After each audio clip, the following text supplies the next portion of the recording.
This is Paganini, and he was absolutely addicted to practicing violin to the point that people thought that he made a deal with the devil himself because his technique was so advanced. He would isolate himself for 3 years at the age of 19 because of how immersed he was in his practicing. But you know, he was pretty good at violin. So what makes someone like him and some other violinists that you might know just so motivated to practice all day? I might not be from his time, but there have been certain periods where I cannot stop practicing, where I would literally practice for hours and hours. So the first way to get addicted to violin is to romanticize practicing. You need to build an emotional connection with the violin. Find your why. Why are you actually practicing? Is it to impress people? Is it to master this insanely cool piece that you want? Or is it just for your own fulfillment? And then get lost in the sound. Feel the music from the bottom of your heart. You can tell yourself affirmations like, I love practicing. I'm a pro violinist. Go as crazy as you want, but the point is to fall in love with practicing. Let's think of a scenario.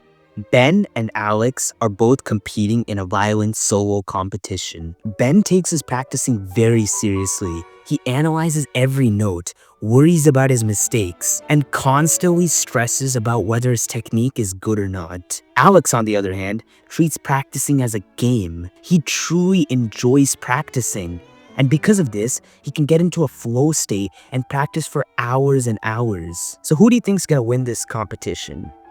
Alex, of course, because he made practicing into a game, which makes him addicted to violin. So how do you make practicing into a game? Here's what you're gonna do. You're gonna look at all the difficult sections in your music and mark them up. Then you're gonna assign a number as to how familiar you are with those sections, with number 3 being the most familiar and number 1 being the least familiar. If you gave a section a 1, then you're gonna practice for 10 times. If you gave a section a 2, then you're gonna practice it 10 times correctly. If you gave a section a 3, however, you're gonna practice 10 times correctly in a row. This means that if you mess up one time, you'll have to start all over again from the beginning. And lastly, you're gonna click on that subscribe button because you wanna skyrocket your violin playing skills. At this point, you're already ahead of 99% of people. You've romanticized the process and you've gamified it. But now, you just have to be consistent. And to do that, you must make practicing as accessible as possible. Set reminders around your space that tell you to practice. For me, I go to school early so that I have time to practice violin in the practice rooms.